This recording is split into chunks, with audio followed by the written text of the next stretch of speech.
안녕하세요. 크리스탈입니다. 날씨가 많이 덥습니다. 무더운 여름 건강 조심하시고요. 이번에는 더위로 잠 못 이루는 여름밤의 무더위를 알려줄 장편 추리소설 그들은 후회하지 않는다를 소개합니다.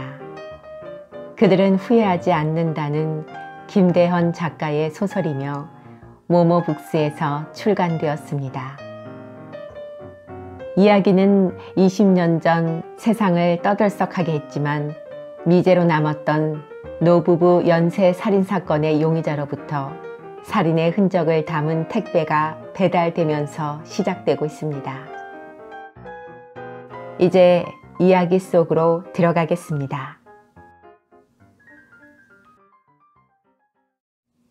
2015년 5월 10일 토요일 8시 50분 강력 3팀 사무실 회의실에서 성수 팀장을 중심으로 팀원들이 옹기종기 모여 있었다.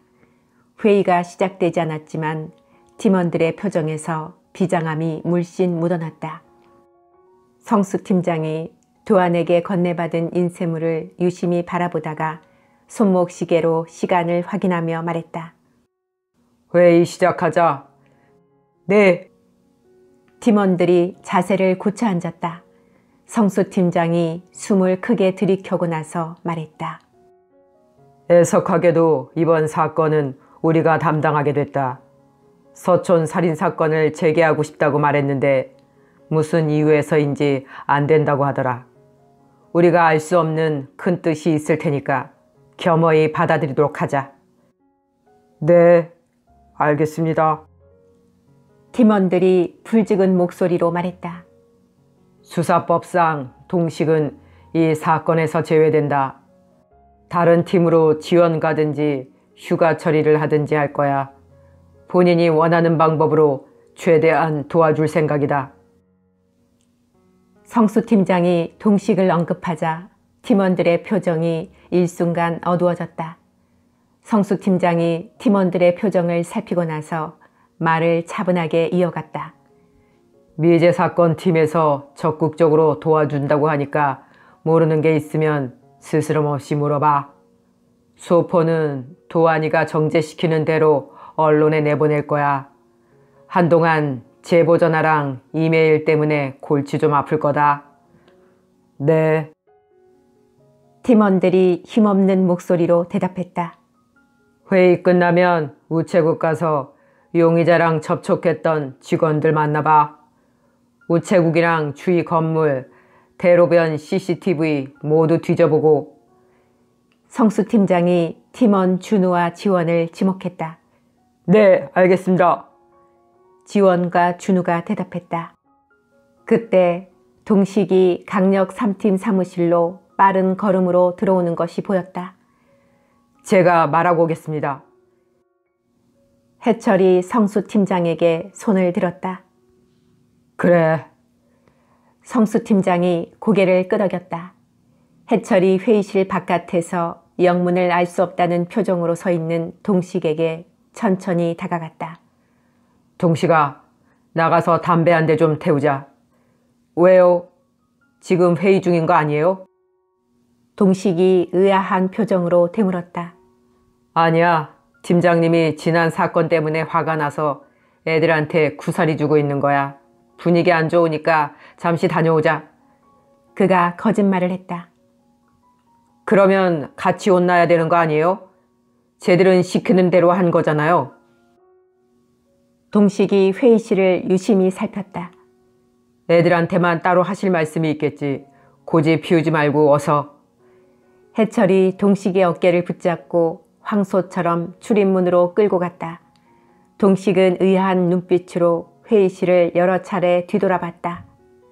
아무리 봐도 혼내고 혼나는 상황처럼 보이지 않았기 때문에 깨름직한 감정을 지우려고 해도 지울 수가 없었다. 동식과 해철은 건물 옥상에 있는 쉼터로 향했다. 쉼터에서 쉬고 있던 순경들이 그들을 보고 인사를 하며 자리를 비켜주었다. 잘 잤냐? 해철이 담배에 불을 붙이고 나서 동식에게 말했다. 네. 그런데 진짜로 무슨 일이에요? 아무리 봐도 훈계하는 상황처럼 보이지 않던데. 동식이 진지한 표정으로 되물었다. 동식아, 실은 말이다. 해철이 담배를 뻐끔뻐끔 피우고 나서 난감하다는 표정으로 말했다. 도대체 무슨 일인데요? 성수 팀장도 그렇고 도안이도 그렇고 다들 평소 같지 않게 쭈뼛쭈뼛하고. 동식이 답답하다는 표정을 지었다. 해철이 먼 산을 바라보며 혼잣말을 구시렁거렸다.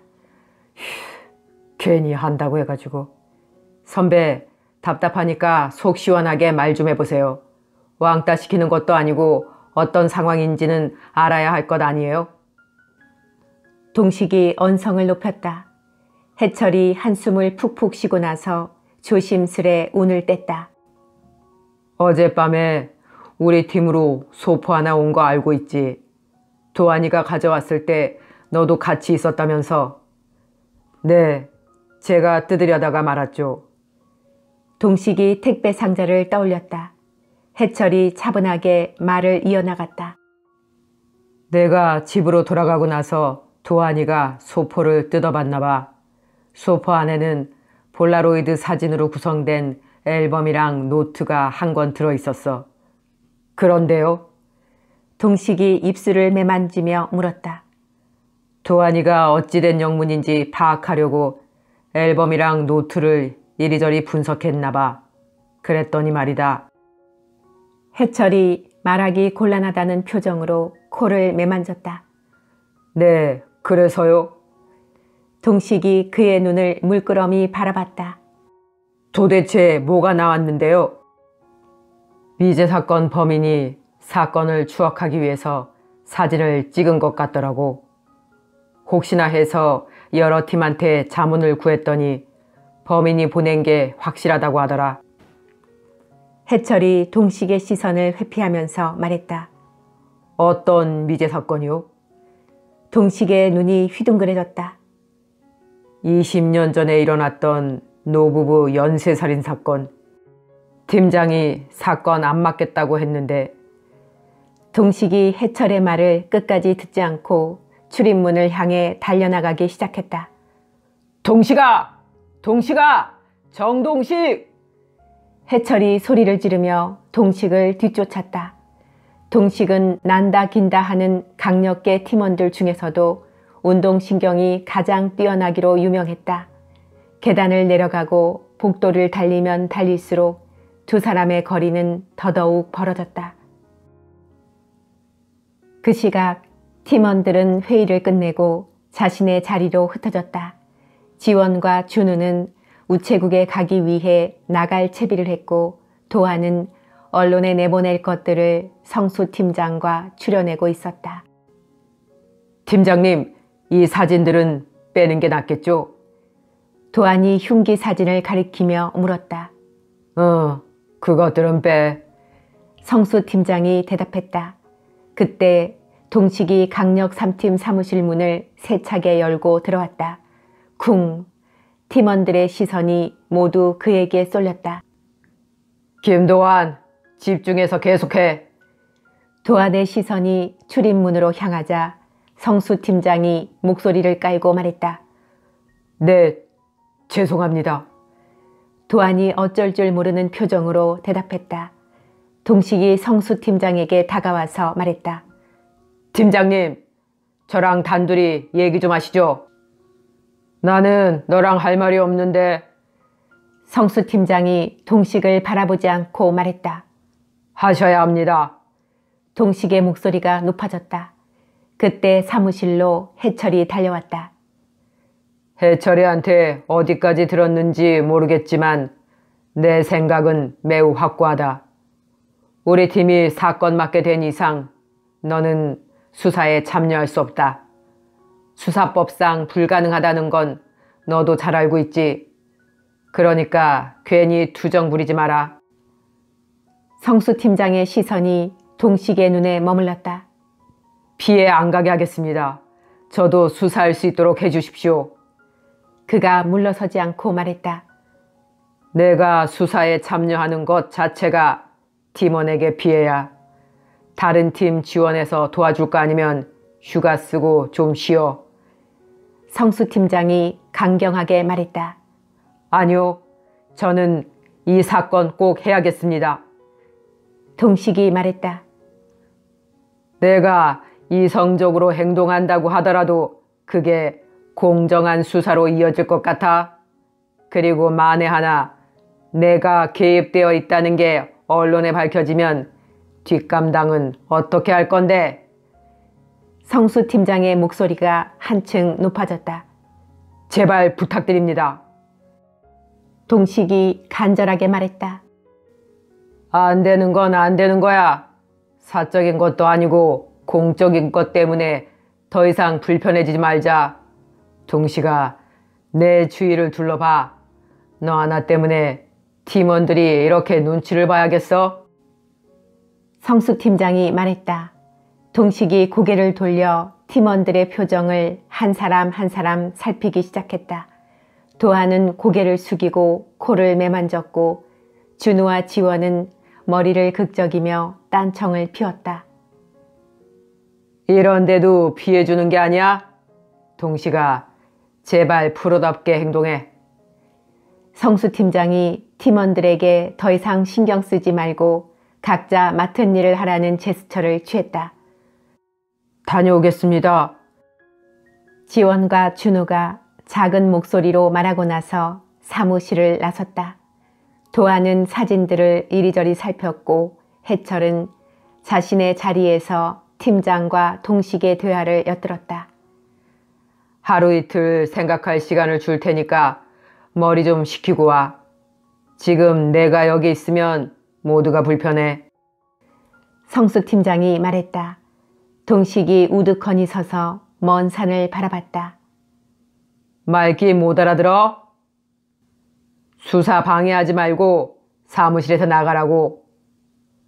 성수 팀장이 후속타를 날렸다. 제 생각이 짧았습니다. 죄송합니다. 동식이 사과를 하고 처량하게 뒤돌아섰다. 그리고 무거운 발걸음으로 사무실을 나서기 시작했다. 팀장님도 참, 안 그래도 충격받은 애한테. 해철이 성수 팀장에게 짜증을 내고 나서 동식을 뒤쫓아갔다. 두 형사는 야외 주차장까지 말없이 걸었다. 동식은 용솟음 쳤던 화가 조금씩 가라앉자 머리와 마음이 너무 차가워서 온몸이 시렸다. 해철은 측은한 마음에 코끝이 찡해지면서 눈물이 나오려고 했다. 미제 사건 팀이랑 협업해서 수사 진행할 거야. 그리고 팀장님이 도안이랑 정보 출연해서 언론에 공개하기로 했다. 해철이 어렵사리 말을 꺼냈다. 그래요? 잘 됐네요. 동식이 쓴웃음을 지었다. 두 사람 실력은 굳이 말하지 않아도 잘 알지. 언론에 공개되면 제보가 와르르 쏟아질 거다. 해철이 과장된 몸짓으로 말했다. 그랬으면 좋겠네요. 동식이 덤덤하게 대꾸했다. 해철은 멋쩍은 표정으로 라이터를 쉴 새 없이 만지작거렸다. 동식아, 팀장이나 팀원들도 내 심정 모르지는 않을 거야. 룰이라는 게 있는데 그들이라고 한들 별 수 있겠냐? 성수 팀장님도 별 수 없겠죠. 모르는 건 아닌데 이게 참 받아들이기가 쉽지 않아요. 동식이 한숨을 쉬었다. 어쩌겠냐. 엎질러진 물을 주워 담을 수도 없고. 해철이 먼 산을 바라봤다. 그러게요. 두 사람이 동식의 차 앞에 멈추어 섰다. 말세다 말세. 죽을 때까지 숨어 지내도 모자랄 판에 소포로 도발을 다하고 말이야. 피의자나 용의자가 도발하는 거 생각보다 많잖아요. 제가 궁금한 건 제가 여기 있다는 것을 아느냐 모르느냐는 거예요. 옥상에서 처음 들었을 때는 무조건 안다고 생각했는데 곰곰이 생각해 보니까 저를 알았다면 수치인 난에 제 이름을 틀림없이 적었을 거예요. 동식이 차키를 만지작거렸다. 팀원들의 생각은 반반이었어. 그래서 다른 팀에서도 받았는지 한번 수소문해봤지.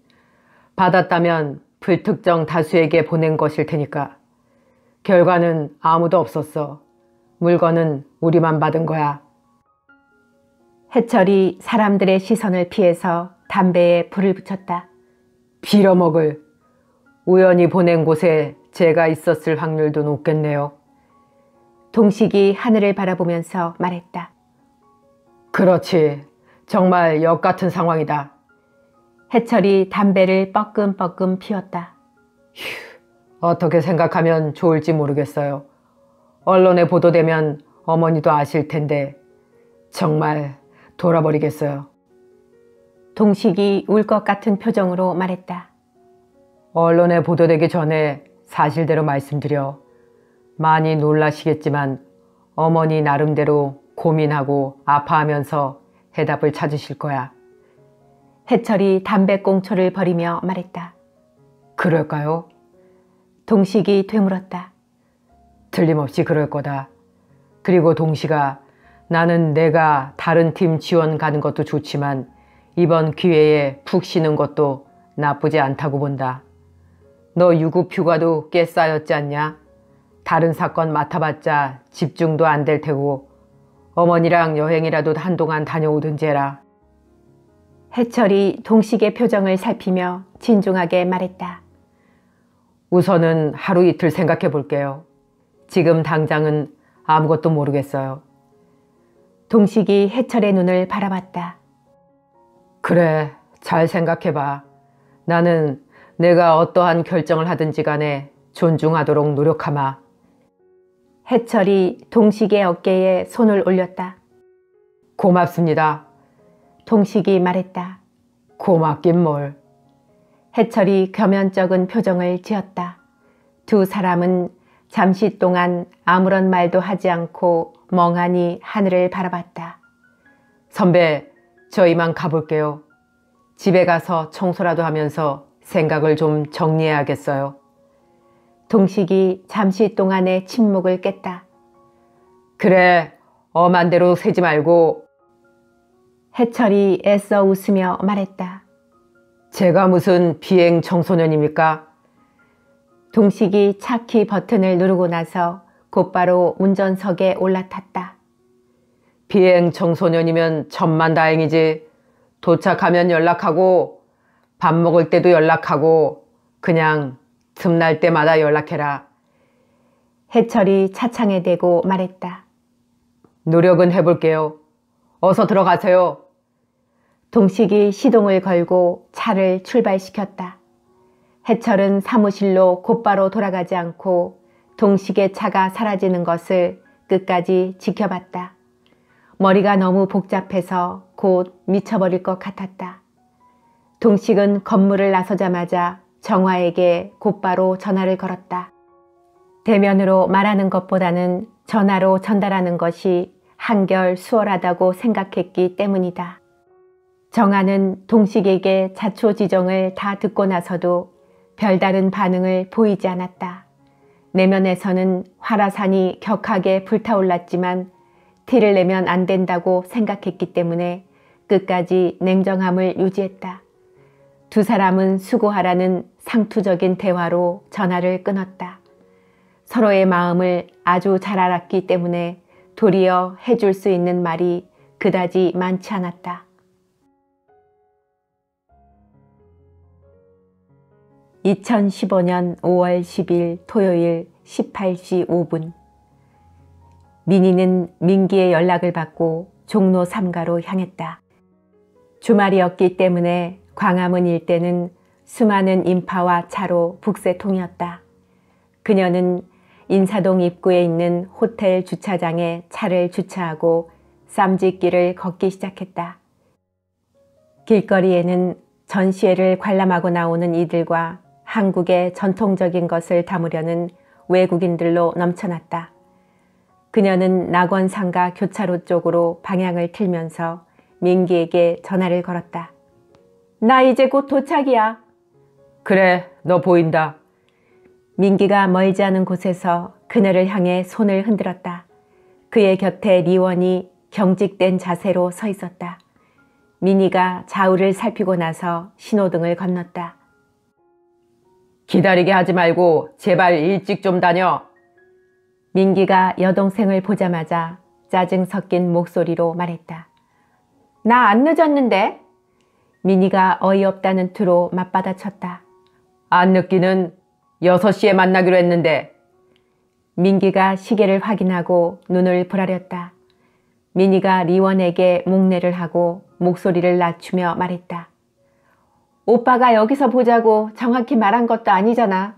왜 이렇게 까칠하게 굴어? 그러면 일찍 와서 어디냐고 물어봤으면 됐잖아. 휴대폰은 장식품으로 들고 다녀? 민기가 입술을 깨물었다. 말을 말자. 여자친구 앞에서 이게 뭐 하는 짓이야? 민희가 한숨을 쉬었다. 그의 표정이 딱딱하게 굳어졌다. 늦은 것도 아닌데 여동생을 왜 그렇게 못살게 굴어요? 의미 깊은 날을 단 몇 분 때문에 망칠 거예요? 인사시켜주고 식사 장소로 어서 빨리 이동해요. 보다 못한 리원이 민기의 귀에 대고 속삭였다. 민기가 그녀의 말을 듣고 나서 심호흡을 했다. 그래, 내가 좀 예민했나 보다. 우선 간략하게 인사부터 하고 밥 먹으러 가자. 여기는 내 동생 정민희. 여기는 여자친구 박리원. 서로 인사해. 민기가 두 사람을 서로에게 소개시켜 주었다. 안녕하세요, 정민희입니다. 민희가 애써 웃으며 말했다. 안녕하세요, 박리원이라고 합니다. 리원이 어색하게 웃었다. 오빠한테 언니 말씀 많이 들었어요. 예쁘고 자상하시다고요. 민희가 너스레를 떨었다. 정말요? 민기 씨가 민희 씨한테 제 자랑 안 하는 줄 알았거든요. 의외라서 너무 감동이에요. 민희 씨도 듣던 대로 아주 미인이세요. 걸어오시는데 연예인인 줄 알고 깜짝 놀랐어요. 두 사람이 유쾌하게 인사를 주고받았다. 그들의 인사를 지켜보던 민기도 표정이 한결 밝아졌다. 얘가 무슨 연예인이야. 지금부터 5분만 돌아다녀도 얘보다 예쁜 사람 한 트럭은 나오겠다. 민기가 콧방귀를 꼈다. 리원이 민기의 팔등을 살짝 꼬집었다. 언니랑 둘이서 만날 걸 그랬나 봐요. 오빠가 가운데서 초치니까 기분이 상당히 안 좋네요. 민희가 민기에게 적당히 하라는 눈치를 줬다. 민기가 듣는 둥 마는 둥 했다. 인사는 대충 했으니까 자세한 건 먹으면서 얘기하자. 민기가 두 사람에게 익선동 방향을 가리켰다. 어디로 가? 민희가 되물었다. 공장이었던 곳을 리모델링한 레스토랑인데 일본 바이어들이 추천하더라고. 시장 조사하다가 우연히 들렀었나 봐. 민기가 바이어들과의 대화를 떠올리고 레스토랑에 대해서 설명했다. 걔들은 틈만 나면 거짓말이던데 믿어도 되는 거야? 생수 마시고 맛있다고 박수치는 것 보면 영 신뢰가 안 가는데. 민희가 일본 바이어들의 과장된 몸짓을 떠올렸다. 민희 씨 정말이에요? 바이어들이 생수 맛있다고 박수쳤어요? 리원이 깔깔 웃으면서 되물었다. 네, 믿기 어렵겠지만 정말이에요. 저희 가게랑 계약을 하고 싶었던지 엄청 저자세였거든요. 상대 입장을 생각하면 이해가 안 되는 건 아닌데 너무 오버해서 말하니까 반발심이 생기더라고요. 민희가 당시 상황을 떠올렸다. 소도시에서 클럽을 운영하는 야쿠자와의 대화였는데 미팅을 하는 내내 입에 발린 소리만 늘어놓아서 안 좋은 감정으로 내리에 박혀 있었다. 웃기면서도 정말 신기해요. 영업이라는 건 정말 아무나 하는 건 아닌가 봐요. 리원이 웃으면서 말했다. 리원은 남매가 취급하는 물품들을 그다지 유명하지 않은 화가의 그림이나 수제 향수 정도로만 알고 있었기 때문에 바이어들의 과장된 행동이 좀처럼 이해되지 않았다. 그녀가 만약 바이어들이 원하는 물건이 고가의 회화나 각양각색의 마약인 줄 알았더라면 그들의 행동이 신기하거나 터무니없이 느껴지지는 않았을 것이다. 믿져야 본전이니까 한번 가보자. 먹다가 영 아니면 다른 데로 옮기면 되니까. 민기가 반신반의하는 표정으로 말하면서 주변을 두리번거렸다. 응, 그래요. 미니와 리원이 그의 말에 짧게 대답하고 나서 바이어들과의 에피소드나 서로가 알고 있는 종로구의 맛집을 수다스럽게 늘어놓았다. 두 사람은 서로에게 질문하고 크게 호응하면서 마음의 거리를 조금씩 아주 천천히 좁혀갔다. 위험 요소를 제거하고 지극히 일상적인 언어로 대화를 나누고 있었기 때문에 거리를 거닐고 있는 여러 사람들과 비교해봐도 크게 다른 점이 느껴지지 않았다. 잠시 뒤 세 사람은 소개받은 레스토랑에 도착했다.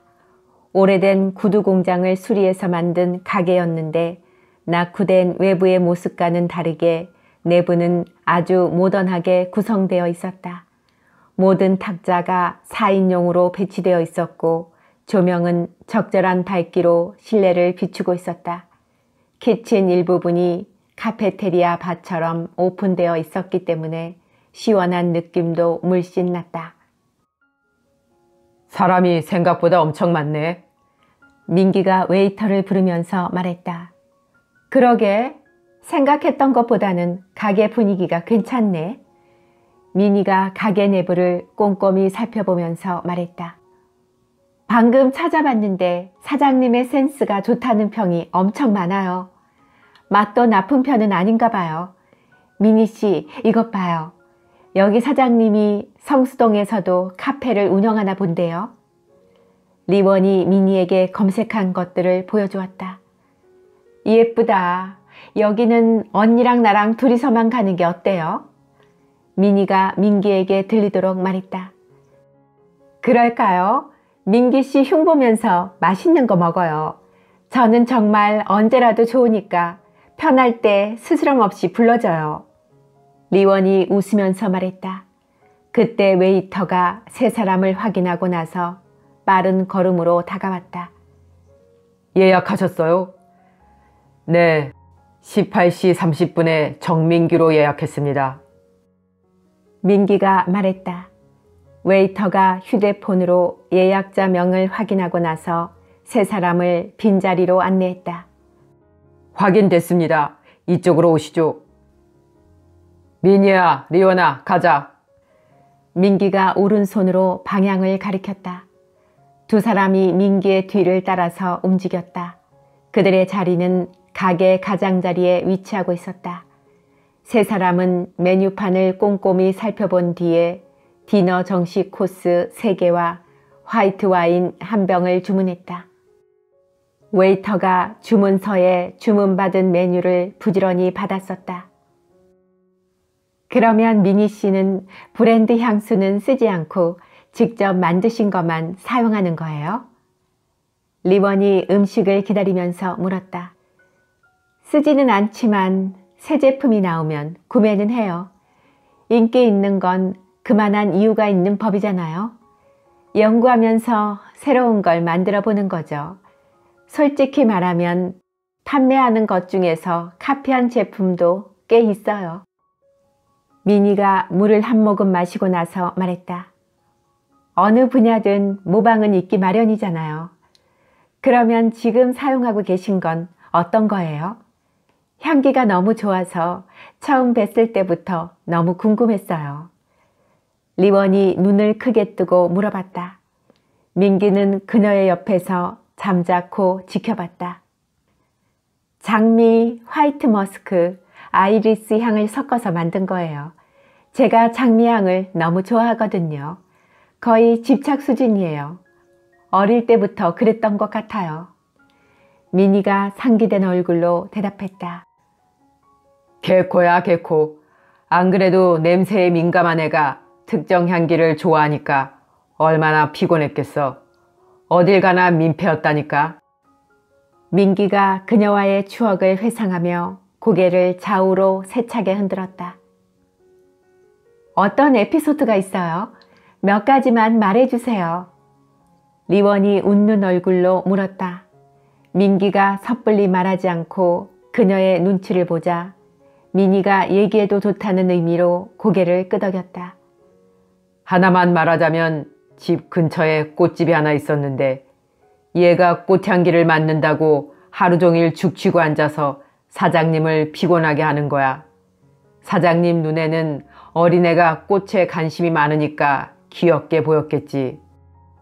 그러니까 팔기에 애매한 장미를 몇 송이 선물해 주셨나 봐. 영업 방해하지 말고 집에 가서 맡으라고. 그래서 얘가 장미를 가지고 집으로 돌아오더라고. 그래서요? 그런데 이건 민폐라기보다 아름다운 이야기로 들리는데요. 리원이 흥미로운 표정으로 되물었다. 고맙게 생각하고 거기서 끝냈으면 참으로 아름다운 이야기였을 거야. 안타깝게도 끝이 아니라 시작이라서 문제였던 거지.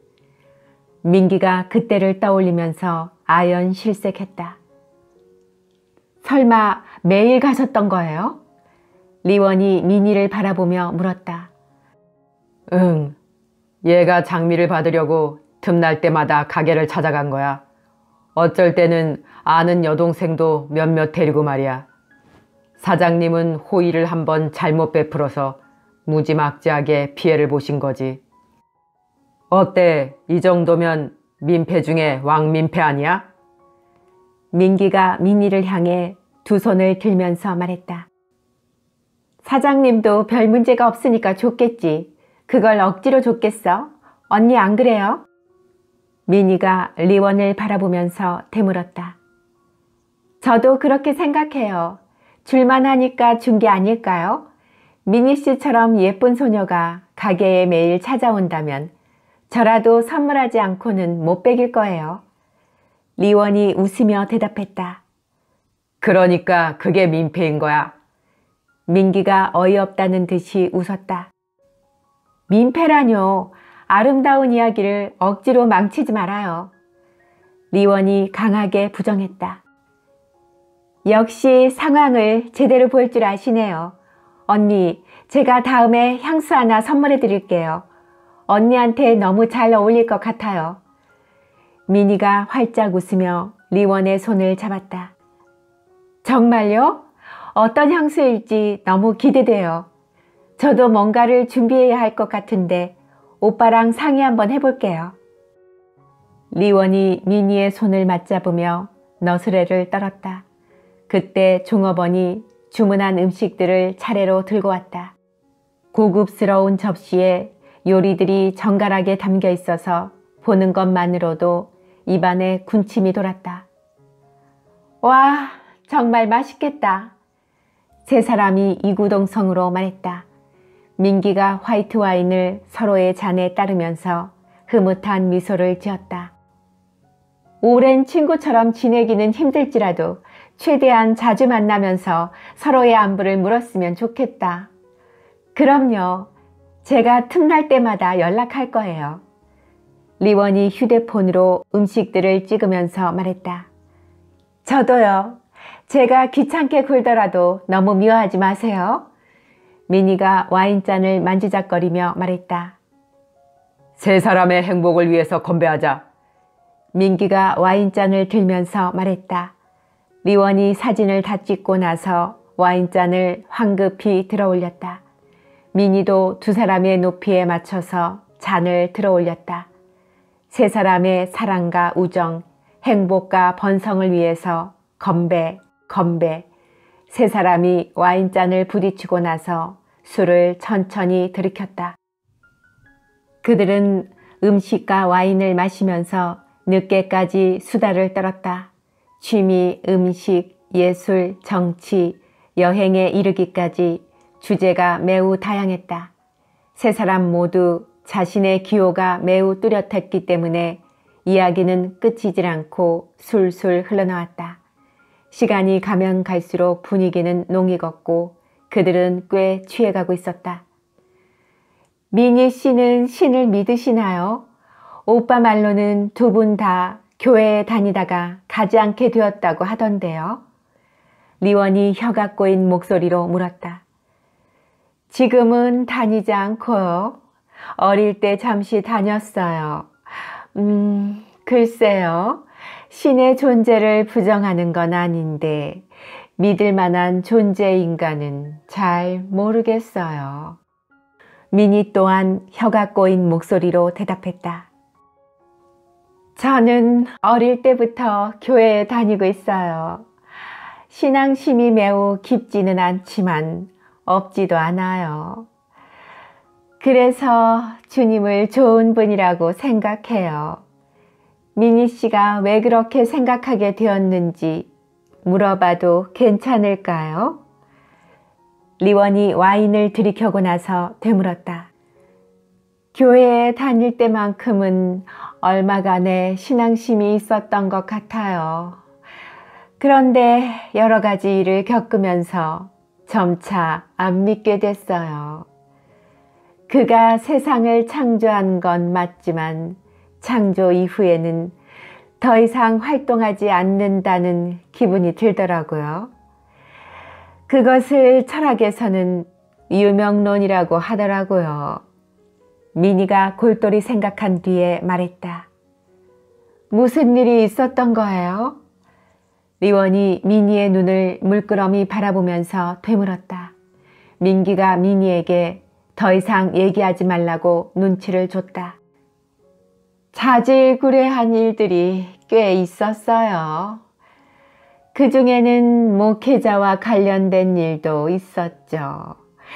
물론 소수의 잘못을 보고 절대자와 집단 전체를 매도하는 게 어리석을지도 몰라요. 그런데 말이에요. 절대자가 있음에도 불구하고 안 좋은 일이 연이어 일어나니까 문득 너무 화가 나는 거예요. 도대체 하늘에서 뭐 하고 있기에 이 지경이냐고요. 민희가 민기의 시선을 무시하고 막무가내로 말했다. 그래서 원망하는 마음으로 신을 안 믿게 된 거예요? 리원이 그녀의 말을 곰곰이 되새기면서 물었다. 네, 제 마음속에서 절대자를 지워버렸죠.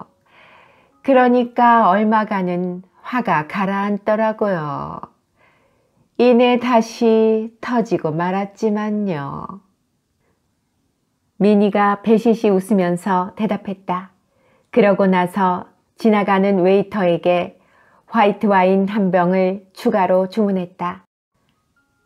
다시 터졌을 때는 화를 어떻게 가라앉히셨어요? 신을 지우는 것보다 더 큰 것은 없을 것 같은데요. 리원이 물었다. 웨이터가 화이트 와인 한 병을 가져와서 그들의 테이블 위에 조심스럽게 내려놓았다. 신을 지우는 것보다 더 큰 방법은 없죠. 하지만 그것과 상응하는 게 딱 하나 있어요. 오빠도 아주 좋아하는 건데요. 민희가 화이트 와인을 자신의 잔에 따르며 말했다. 야, 정민이, 얘 만담으로? 민기가 그녀를 향해 언성을 높였다. 홀에 있는 웨이터들과 다른 테이블의 손님들이 큰 소리에 놀라서 주위를 두리번거렸다. 죄송합니다. 죄송합니다. 민기가 주변 사람들에게 미안하다는 제스처를 취했다. 신을 부정하는 것과 상응하는 게 과연 뭘까요? 리원이 물었다. 그것은 말이에요. 토끼를 사냥하는 시간이에요.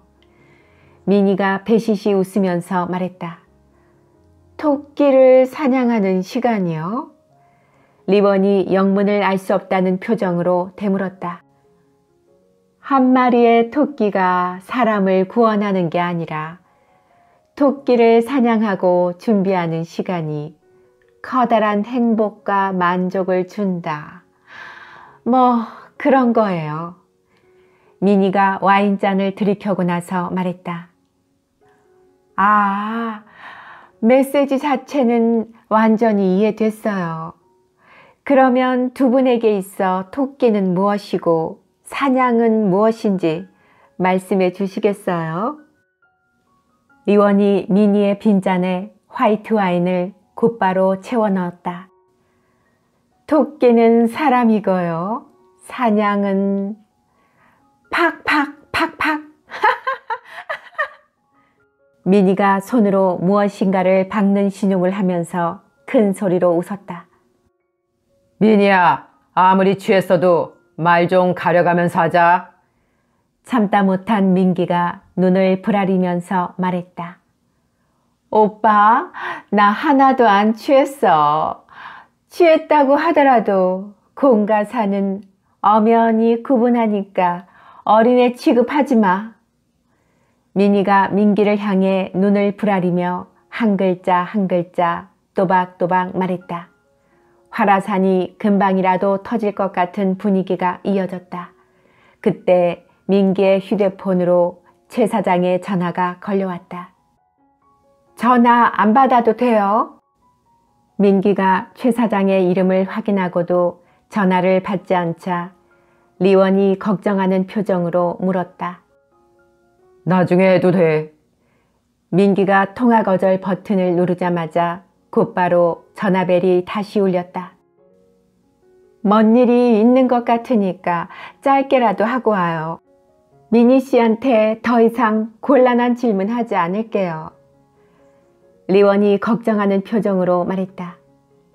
그러면 짧게 통화하고 올게.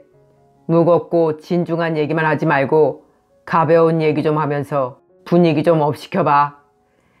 민기가 못마땅한 표정으로 자리에서 일어났다. 응, 최 사장한테 안부 좀 전해줘. 미니가 퉁명스럽게 말했다. 민기가 못 믿어온 표정으로 건물 밖으로 빠르게 걸어나갔다. 테이블에 남겨진 두 사람은 팽팽한 긴장감 속에서 외줄타기와 같은 대화를 이어나갔다. 미니 씨 한 귀로 듣고 한 귀로 흘릴 테니까 속 시원하게 말해봐요. 두 사람에게 있어 토끼는 사람이고 사냥은 도대체 뭐예요? 그녀가 먼저 외줄을 강하게 흔들었다. 언니는 알아서 좋을 게 하나도 없어요. 그냥 못 들은 셈 치세요. 미니가 중심을 잡고 흔들리지 않았다. 그녀의 표정과 말투가 몇 분 전과는 완전히 달랐기 때문에 리원은 적지 않게 당황했다. 왜요? 제가 알면 왜 안 되는 거예요? 알고 나면 모든 게 이전 같지 않을 테니까요. 언니는 오빠의 일탈을 어디까지 이해하고 용서할 수 있어요? 미니가 서늘한 눈빛으로 리원에게 물었다. 글쎄요. 사랑하기 때문에 뭐가 됐든 크게 상관하지 않을 것 같은데요. 누구나 실수는 하기 마련이잖아요. 리원이 그녀의 눈빛에 주눅이 들어서 몸을 조금씩 들썩거렸다. 정말 그랬으면 좋겠네요. 제가 만났던 대부분의 사람들은 진실을 알자마자 무너져 내렸거든요. 일탈 행위 때문이 아니라 사랑하는 감정 때문에요. 그럼에도 사랑하고 그럼에도 기다리는 어리석음 때문에요. 미니가 리원의 눈을 물끄러미 들여다봤다. 그녀의 감정이 알 수 없는 두려움과 공포로 요동치는 것이 느껴졌다. 그래서 도대체 사냥이 뭔데요? 일탈이니 용서니 돌려서 말하지 말고 확실히 말해봐요. 뭐 사람이라도 죽인 거예요? 네, 한 귀로 듣고 한 귀로 흘리겠다고 해서 말해주는 거예요. 미니가 장난기 가득한 얼굴로 배시시 웃었다. 뭐라고요? 리원의 낯빛이 급속도로 어두워졌다. 그때 웨이터가 다가와서 두 사람에게 공손하게 말했다. 말씀 중에 끼어들어서 죄송합니다. 가게 마감 시간이 얼마 남지 않아서요. 그 대신 사장님께서 방금 주신 화이트 와인은 할인해 드리겠다고 합니다. 아, 네. 짐 챙겨서 곧 나갈게요. 오래 걸리지 않을 거예요. 미니가 웨이터에게 미소 지으면서 말했다. 양해해 주셔서 고맙습니다. 웨이터가 고개 숙여 인사하고 나서 다른 테이블로 이동했다. 미니의 시야에 홀에 있던 많은 사람들이 짐을 챙겨서 하나둘 떠나가는 것이 보였다. 저 먼저 나가 있을게요. 오빠 짐은 언니가 챙겨주세요. 미니가 자리에서 일어나서 카운터로 뚜벅뚜벅 걸어갔다. 리원은 그때까지도 그녀의 대답이 진담인지 농담인지 알 수 없어서 어안이 벙벙했다. 진담이라기엔 너무 터무니없었고 농담이라기엔 미니의 눈빛에 흔들림이 없었다. 리원은 남아있는 와인을 단숨에 들이켜고 나서 자리에서 일어났다. 살인은 과장해서 말한 것이라고 치더라도 남매가 무엇인가를 숨기고 있는 건 확실해 보였다. 리원의 내면에서 불편한 감정과 알고자 하는 욕구가 이리저리 뒤섞여 서서히 불타올랐다.